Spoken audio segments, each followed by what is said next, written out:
একটা কথা কি জানো, হারাম কিছু কখনো কারো সুখের কারণ হতে পারে না। দিন শেষে থেকে যায় শুধু হতাশা আর পাপের বোঝা।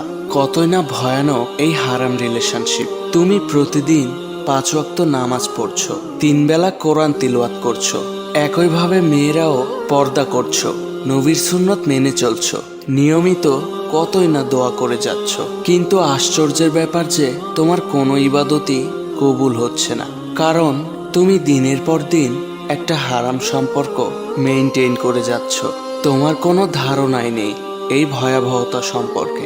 এই হারাম রিলেশনের অপর নাম দেয়া যায় জিনা, যেখানে আল্লাহ তাআলা বলেছেন তোমরা জিনার ধারে কাছেও যেও না। কিন্তু তুমি প্রতিদিন নামাজ কালাম সব ঠিকঠাক মতোই করছো, তবে জিনায় লিপ্ত থেকে। তাহলে এবার ভেবে দেখো তোমার ইবাদতগুলো কিভাবে কবুল হবে।